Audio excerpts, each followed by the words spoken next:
ça a commencé en 1996, première édition. Ce sont 3 associations d'Abidjan et de Bassam. Donc l'association de couleurs qui regroupait au solo, la solo et des artistes. L'association Quartier France qui avait été menée principalement par Fabio Gallo, qui avait envie de faire vivre ce quartier, de garder cette mémoire du quartier France.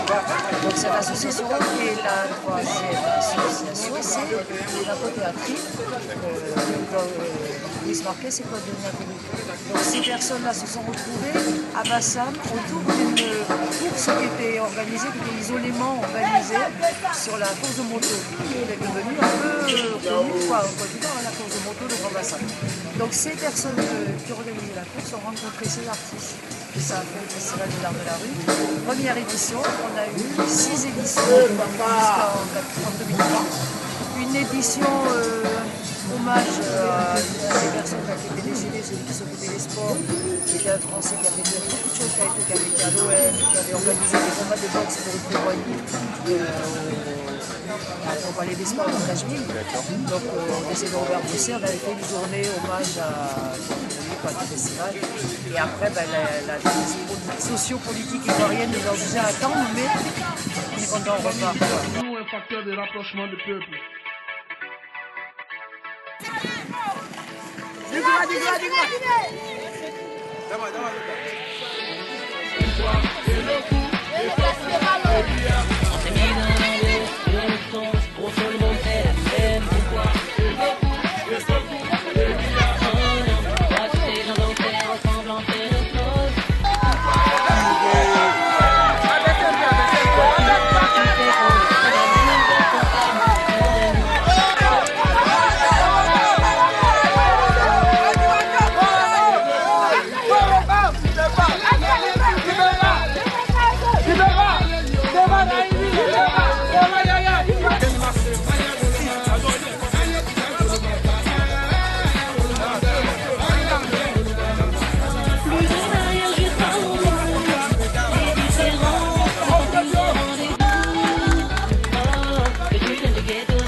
Le chef du village de Modeste.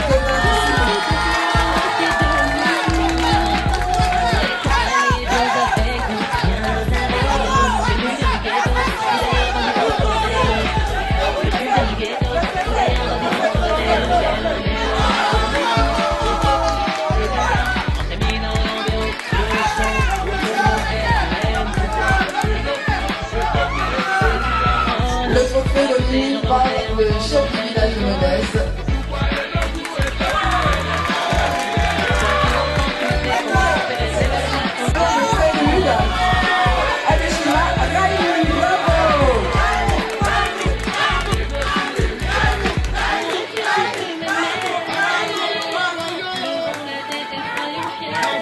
Je crois qu'on peut l'acclamer, hein?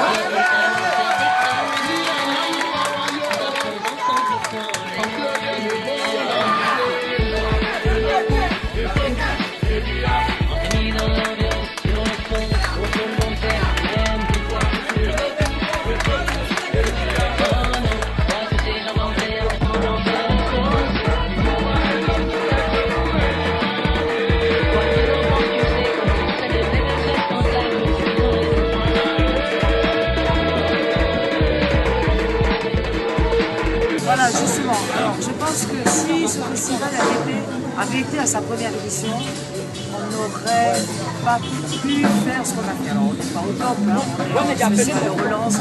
parce que ça a été difficile de retrouver les gens. Ils sont partis, il y en a qui sont décédés, il y a eu des départs loin, pas loin. Donc on a reformé une équipe et finalement on se retrouve quand même d'origine et d'esprit qui est le même toujours, mais ça ne s'est pas fait facilement. Ça a pu se faire parce qu'il y avait eu des festivals avant. On n'a pas créé quelque chose. Donc dans la voilà, ça s'est passé plus facilement. La première structure qui nous a soutenus, c'est le Restitut, c'est allemand. Ensuite, il y a une participation du service français de la culture, le SCAS, et puis ce sont des sponsors privés. Alors, des sponsors privés, certains qui sont anonymes, qui ont donné des sommes, on ne va pas dire, mais bon, on va pas dire combien. Ouais, non, mais à ajouter des petites sommes à des petites sommes, on est arrivé à avoir un budget correct, qui a permis de faire l'émission.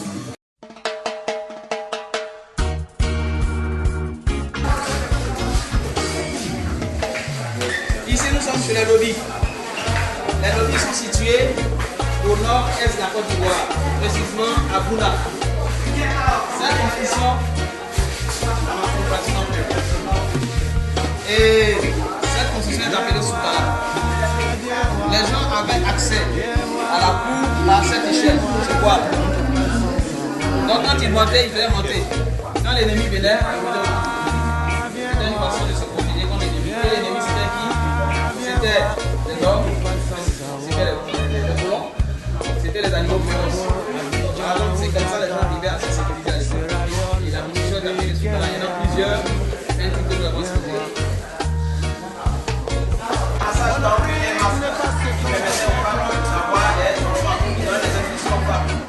Et ici nous avons une statue qui est la déesse de la fécondité. Dans notre cas ici nous avons des cases que vous voyez là. Ça peut servir de bélier. Pourquoi toujours les mêmes commentaires? Et le plus gros arbre de trouver là. Pourquoi toujours les mêmes reportages? À les écouter, mon Afrique ne sera que ses gérer ses familles. Cet arbre là, tout le monde peut accéder. Les enfants, les femmes, quand tout le on monde. les écoute, Mais ici, mon tu Afrique regardes, ne sera que combat et charme. et au nord, tu laisses le coup d'avoir une initiation qu'on appelle le beau.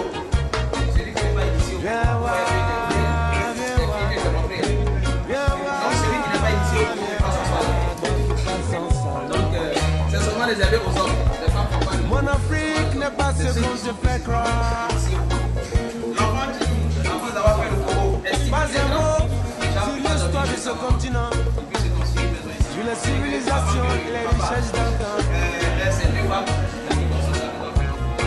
Aucun mot sur le sens d'un valeur. Des gens qui t'accueillent, la main sur le cœur. Viens voir.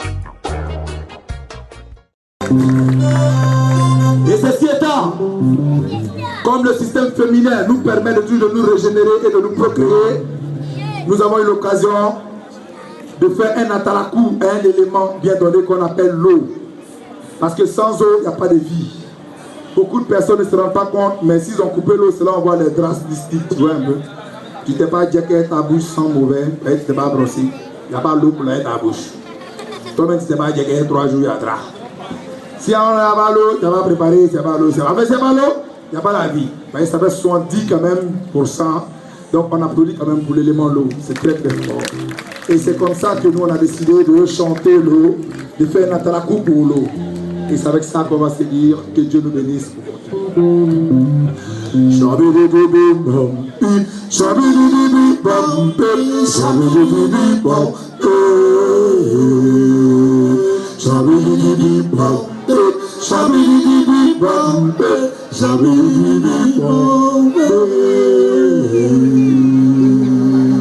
L'eau c'est en français, Ji Sanjula, Ni c'est pour nous. Donc si vous entendez Ni, sachez qu'on parle de l'eau, là vous n'êtes pas dépaysés. On a donné pour vous les gars, je vous adore. Niwe, ah niwe, adina, niwe, ah niwe, adina, okumota baso, ah niwe, adina, niwe, so, baso, adina, niwe, la base, adina, niwe, la base, adina, so sagoro sigoro, ah niwe, adina.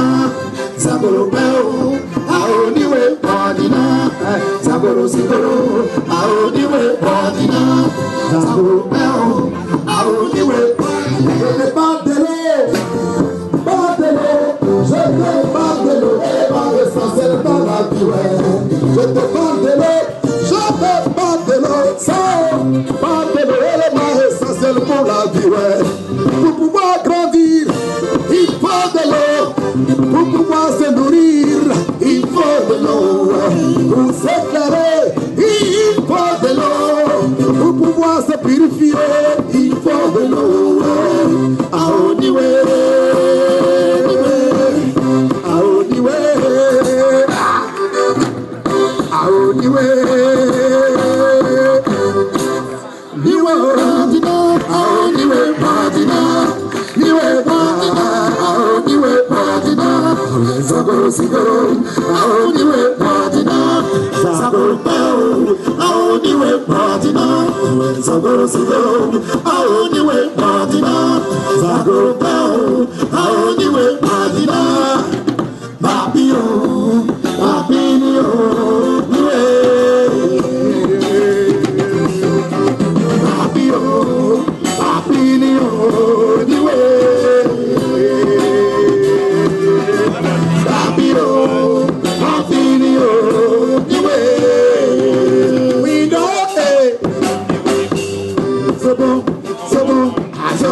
pour pouvoir grandir, il faut de l'eau, pour pouvoir se nourrir, il faut de l'eau, pour s'éclairer, il faut de l'eau. Alors évidemment, notre plus grande activité, ça a été l'environnement. On a voulu faire une conscientisation quand même de la population sur le fait que Ramassam est devenu patrimoine de l'UNESCO. ce qui a priori devrait pouvoir amener du tourisme, ce qui devrait développer le quartier. Mais quand on arrive de l'étranger particulièrement et qu'on voit des sacs plastiques, des poubelles, des sacs de partout, ça rebute quoi. On préfère aller dans un autre pays. Donc voilà, c'est un début de conscientisation. Effectivement, on a un départ de faire connaître Grand Bassam dans le monde. Il faut que les Bassamois se rendent compte que ça ne suffit pas. C'est eux aussi après qui doivent prendre en main. On arrive dans un quartier propre, on est content. Voilà. On arrive sur la plage propre, c'est ça. C'est ça qui est bon. Et puis il y a des habitudes qu'il faut donner aux enfants. Quoi. On boit de l'eau, on boit tous, on a des sachets plastiques, on ne les met pas là, on les met dans les poubelles. C'est ça. C'est ça. Ça peut se faire. Ça a été notre thème de cette année. Par exemple, en 2001, c'était la paix. On avait pour une conscience de la paix, là c'est l'environnement. Chaque année, on a une thème. Donc après, autour de ça, c'est mettre les arts au niveau du début des arts, quoi. C'est dans la... Il y a très peu, vous voyez qu'il y a des sonos, il y a un minimum de sonos, il y a un minimum d'organisation, il n'y a pas de scène, il n'y a pas... Donc les artistes s'adaptent. Ils font ce qu'il faut faire. Il faut, bon, des fois, ils sont un peu surpris parce qu'il n'y a pas les conditions ne sont pas les mêmes, hein, jouer dans le sable et jouer sur une scène, d'accord. Donc, mais ils s'adaptent et ça se passe bien en général. D'accord, ça va. Si vous avez vu un petit peu les spectacles, en tout cas ce qu'il y avait tout à l'heure, c'était magnifique. On a eu aussi une participation, c'est la première au Festival des Arts de la Rue, c'est le lycée d'enseignement artistique de l'INSAC. Je ne sais pas si vous connaissez l'intérieur de l'INSAC, le lycée est là. Donc ils ont des élèves qui forment à la danse, à la musique et les arts plastiques. Ils sont venus avec 30 élèves, 10 qui faisaient les arts plastiques, 10 pour la danse, 10 pour la musique. Accrochez-vous, c'est pas facile, là, je vous rappelle qu'il y a la nuit des contes ce soir. Alors ce sera, on a déplacé, vous avez une avant-première. Réforme, ce sera au centre culturel. Ça marche. Bonne soirée. Merci à vous. Au revoir.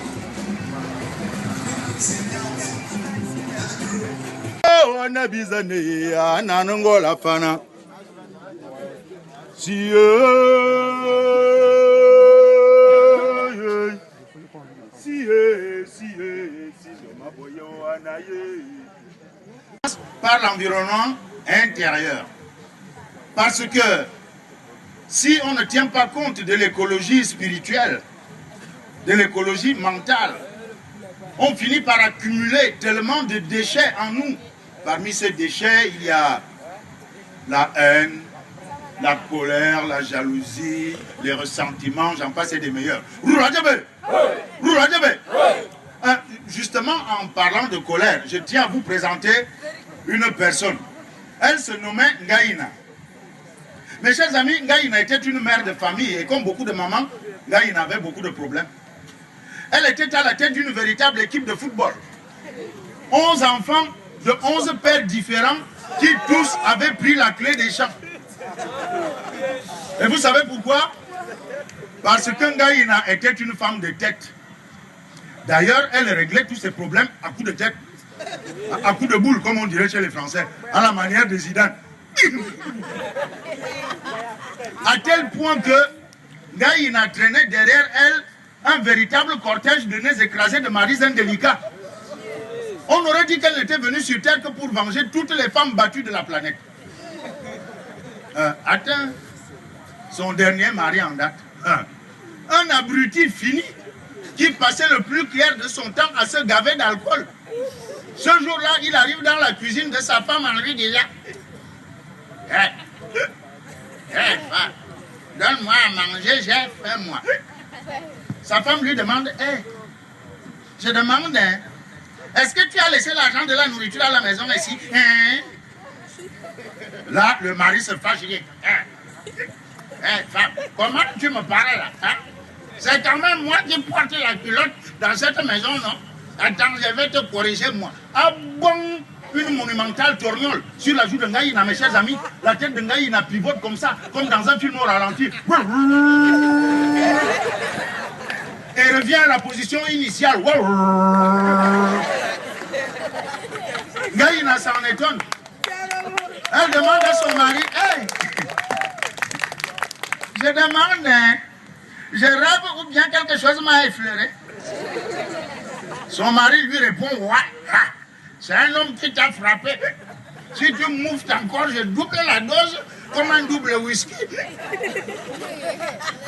Son mari lui demande à bon, hein. Donc il y a un homme dans cette maison. Hey, coup de boule. Le mari de Ngaïna se retrouve éparpillé par terre. Les bras en croix comme qui vous savez. Les voisins qui assistaient à la scène n'avaient plus qu'à ramasser des morceaux de nez du mari de Ngaïna qui étaient éparpillés partout. Quand ce dernier reprend ses esprits, il prend automatiquement ses clics sans oublier ses... Et s'en va comme ses prédécesseurs. Ngaïna se retrouve donc encore une fois toute seule à la tête de son équipe de football. Mes chers amis, Ngaïna avait beaucoup de problèmes comme beaucoup de mamans. On disait d'elle qu'elle avait mauvais caractère. Elle était tout le temps en colère. Elle était en colère le matin. Elle était en colère à midi. Elle était en colère. C'est ça, vous savez compter le temps, vous. Vous bondissez de midi au soir. Qu'est-ce que c'est que cette façon-là? Il faut respecter la chronologie de la narration. Allez, on reprend. Alors, elle était en colère le matin. C'est ça. Elle était en colère à... Attention. Elle était en colère là. À 16h. Non, l'après-midi, quelle 16h? L'après-midi, c'est 16h, c'est 1h. Bon, on reprend, sérieux, hein, parce qu'il ne faut pas rater la chronologie. Elle était en colère le matin. Elle était en colère à midi. Oui. Elle était en colère à midi. Elle était en colère le soir. Elle était en colère même la nuit. Ouais. Pour vous dire toute la vérité, elle était en colère même dans son sommeil. Authentique. Et quand elle se réveillait le lendemain, elle était encore plus en colère. À tel point que la paupière supérieure de son œil droit s'était complètement retroussée comme ça. Ce qui lui donnait donc un regard de velours, comme vous pouvez le constater. Mais Ngaïna n'aimait pas qu'on se moque de son œil. Hein. Ce jour-là, elle était allée puiser l'eau à la source qui se trouvait à l'orée de la forêt. Ngaïna arrive donc devant la source. Elle se baisse pour plonger le seau dans l'eau. Voilà que tout d'un coup, un petit oiseau impertinent commence à se moquer de son œil. Et tout ça avec la complicité de tous les arbres de la forêt. Alors, oui. Alors attention, distribution des rôles. C'est moi le directeur de casting. Voilà. Alors, les arbres de la forêt, c'est vous autres. Le petit oiseau, c'est moi. Un peu gros, mais on fera avec. Alors, quand le petit oiseau, moi donc, commence à se moquer de l'œil de Ngaïna, les arbres de la forêt que vous êtes répondent en chœur. Quand je vous fais signe, vous répondez. Voilà, c'est d'une simplicité enfantine. Un peu comme dans le reggae, tu vois. Le tsang là, c'est comme le skank. Bon, hein, un peu. Alors, attention, on y va. Quand je vous fais signe, vous répondez. Comment ça? Vous dormez? Où est les cœurs? Pas comme avant là. Alors, quand je vous fais signe, vous répondez. Encore une fois. Oh, oui. Tous avec moi. Vous chantez bien. Je sens que ça va fonctionner. Et le petit oiseau de commencer.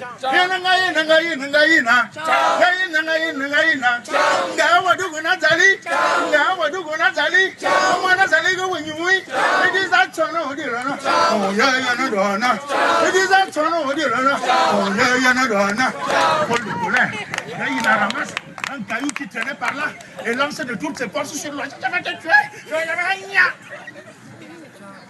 Eh bien oui, évidemment, l'oiseau ne l'avait pas attendu.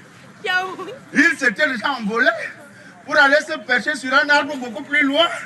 Mes chers amis, ainsi de suite, arbre par arbre, l'oiseau dans les airs, Ngaïna par terre, tellement en colère qu'elle ne se rendait pas compte qu'elle n'avait aucune chance d'atteindre l'oiseau là-haut. Et tous les deux de s'enfoncer dans les tréfonds de la forêt équatoriale jusqu'aux rives de l'Indam. Est-ce que vous connaissez l'Indam? Non. Ah, il n'y a pas d'initié ici. Bon, je vais vous expliquer.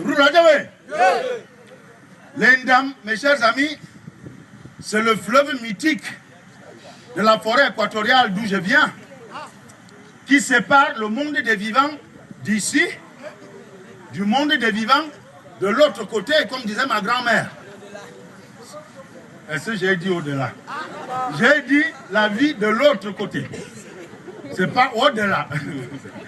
C'est juste de l'autre côté. Quand on dit par exemple qu'en France, en France là-bas, il dit que quelqu'un est mort. Chez nous, on ne dit pas ça. Parce que chez moi là-bas, là, on ne meurt point. On change juste de rive. Parce que cette existence a deux côtés. C'est comme une pièce de monnaie. Ce sont les deux côtés de la même vie. Ce sont les deux côtés de la même vie. Et ma grand-mère disait toujours la vie de l'autre côté. Parce que la vie a deux côtés. Il y a ce côté-ci où nous nous trouvons. Tous ici, autant que nous sommes. Et il y a l'autre côté où nous nous retrouverons tous, tôt ou tard, peu ou prou, et où nous retrouverons nos chers amis qui nous ont devancés là-bas et qui sont avec nous ici ce soir pour nous soutenir. Alors il y avait une branche morte qui dérivait au beau milieu du fleuve Yon. C'est la branche que choisit le petit oiseau impertinent pour se moquer de l'œil de Ngaïna et de recommencer à chanter. Vous dormez ou quoi? Attention. Allez, parce qu'on est ensemble. Hein?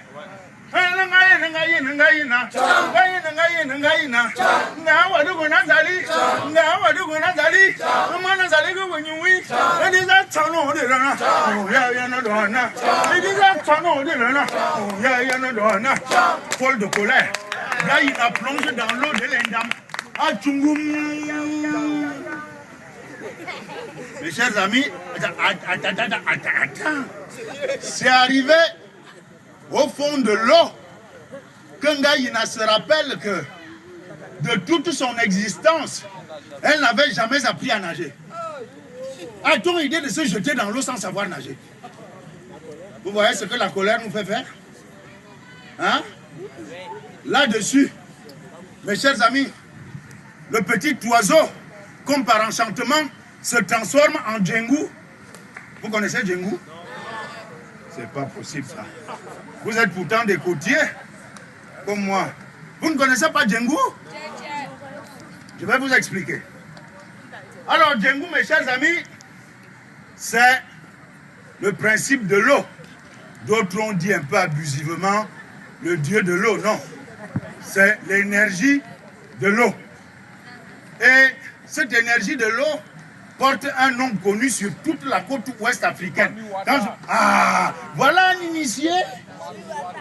Hein? Elle se nomme Mami Wata, la mère des eaux. Parce que Mami Wata, là, c'est un pidgin. Le pidgin, c'est un peu l'anglais créolisé qu'on parle sur certains pays de la côte ouest africaine. Ghana, Nigeria, Cameroun et les autres aussi, je suppose. Tout d'un coup, le petit oiseau se transforme en Djengou, alias Mami Wata, se saisit de Ngaïna qui allait déjà se noyer et renvoie Ngaïna du côté de la rive qu'elle n'aurait jamais dû quitter. En lui disant, Ngaïna, tu vois, voilà donc ce qui arrive à tous ceux qui se laissent conduire par la colère. Parce que dans cette existence, même quand tu as raison, surtout même quand tu as raison, si tu te laisses conduire par la colère, au bout du compte, c'est toi qui auras tort. Je crois que c'est pour ça que même les Français qu'on dit pourtant râleurs et coléreux, mes chers amis, même les Français disent que la colère est décidément une bien mauvaise concept. Vous connaissez ça, non? Vous ne connaissez pas? Il n'y a pas de Français ici. Les Français disent que la colère est... La colère est... À bon entendeur, salut. Merci de m'avoir prêté vos oreilles. Merci. Vous regardez?